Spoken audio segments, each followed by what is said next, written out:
गिरफ्तार किया गया। जज ने पूछा क्या किया इसने, बोले साहब इतनी लंबी सुनाई कि मुख्य अतिथि खेत रहे।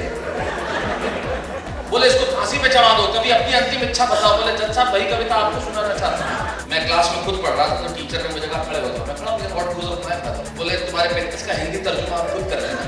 मेरे पिताजी का क्या जाता है? करने का मतलब बोलना थोड़ी होता है।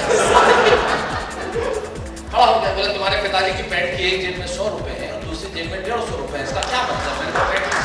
मैं जानता हूँ पिताजी की पैंट में क्या हो सकता है। अरे बोले नहीं गणित पढ़ा रहा हूँ, पिताजी 100 इधर से दे दे 150 इधर से दे दे, इसका क्या मतलब है? बाप किसी और अठन्नी नहीं दे मेरे पिताजी, मैं जानता हूँ। मेरे घर पे लोग आए स्विमिंग पूल के लिए चंदा लेने, अगले ने 2 बाल्टी पानी दे दिया। बोले ले जा, इससे ज्यादा क्या लगा।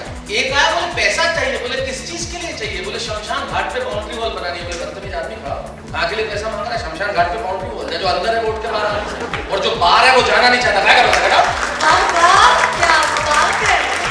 और कई बार तो मेरे बाप को भी बात मिल जाती। मेरे पिताजी को मिले पड़ोस से आ गए थे, दोनों पिताजी ने पूछ लिया प्यार से, बोले क्या लेंगे, ठंडा है गरम? बोले दोनों। मुझे आवाज लगाई, बोले जा बेटा एक ग्लास टंकी से और एक गीजर से पानी ला के। अच्छा मैंने खुद पैसे मांगे, मैंने कहा 2। बोले क्यों? बोले कहा जी चश्मा बनवाना है। बोले क्यों? मैंने कहा जी दूर का नहीं दिखता, मुझे छत पे लेके। बोले वो क्या है? मैंने कहा जी चांद। बोले इससे ज्यादा दूर का क्या तेरा बाप देखेगा? हर जगह की अपनी विशेषताएं होती है। और हमारे वहाँ के तो बच्चे भी बड़े कमाल के। एक बच्चे को मैंने पूछ लिया था कहाँ पैदा हुआ था, बोला तिरुवनंतपुरम। मैंने कहा स्पेलिंग बता। बोले फिर तो मैं बोला एडजस्ट ही करना है तो आदमी किसी भी लेवल पे करे।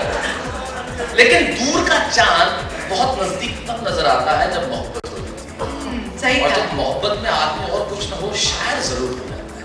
और इस देश में पिछले 25 सालों से तो मैं जानता हूँ कि अगर किसी को मोहब्बत हो गई हो तो ऐसा हो ही नहीं सकता कि वो अंजुम रहबर के शेर के हिंदी गुनगुनाता ना हो या हाथों में लिख के भेजता और बेसाख्ता हमारे मुंह से निकल उठेगा वाह वाह क्या बात है। इससे आपको बड़ा अच्छा फेवर मिला जो हमारा नया शो स्टार्ट हो रहा है बाबा के बाद। अब मैं मंच पे बुलाना चाहूंगा हमारे प्रोड्यूसर श्री असद मोदी, जिन्होंने एक शानदार शो दूसरा हमारे चैनल पर तारक मेहता का उल्टा चश्मा किया और इस शो की रचना सलेश जी के साथ मिलकर की। आज हम लोग ऐसे दौर पे हैं कि जहाँ पे हम लोग साहित्य कविता के हाथ से लिखी जाती है, एक सृजनात्मक कार्य। तो हमारा ये प्रयास है कि आज का जो यूथ है, आज का जो जनरेशन है, हम लोग कहीं ना कहीं अपनी भाषा से और अपनी सब्जेक्टा से दूर होते जा रहे हैं। हमने प्रयास किया है कि जो भी ऐसी नई टैलेंट है जो कविता लिखती है वो मनोरंजन भी करते हुए नया विचार होता है तो उनको ढूंढा जाए और अपने प्लेटफॉर्म के ऊपर उनकी कविता पेश की जाए। ऐसे बहुत सारे काबिलियत टैलेंटेड लोग हमारे बीच में हैं, उनको प्लेटफॉर्म नहीं मिलता। ऐसा कहते हैं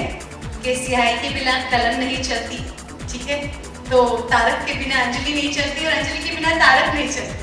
तो हर चीज का प्रॉपर मिश्रण और प्रॉपर फॉर्म में आपके सामने पेश किया जाएगा and you guys will really enjoy the show.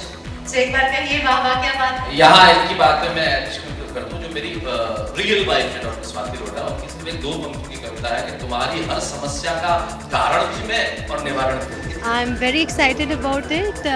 वाह वाह क्या बात है शो जितना मुझे लुभाएगा उससे कई ज़्यादा दुनिया को लुभाएगा और आप सब घर बैठे कहेंगे ये शो देखने के बाद कि वाह वाह क्या बात है। एक्साइटमेंट छोटा लफ्ज़ होगा, बड़ा सौभाग्य की बात है कि इस देश में कविताओं के टेलीविज़न पे जितने शो हुए, लगभग शायद 1000 से ज़्यादा एपिसोड मैंने संचालित किए अलग अलग कार्यक्रमों के। तो मेरे लिए तो आप ये समझिए कि ये शो नहीं है, संजीवनी है, जीवनदायिनी है, क्योंकि कविता मेरी रगों में बहती है। तो आत्मा का शो है, तो बहुत मज़ा आने वाला है।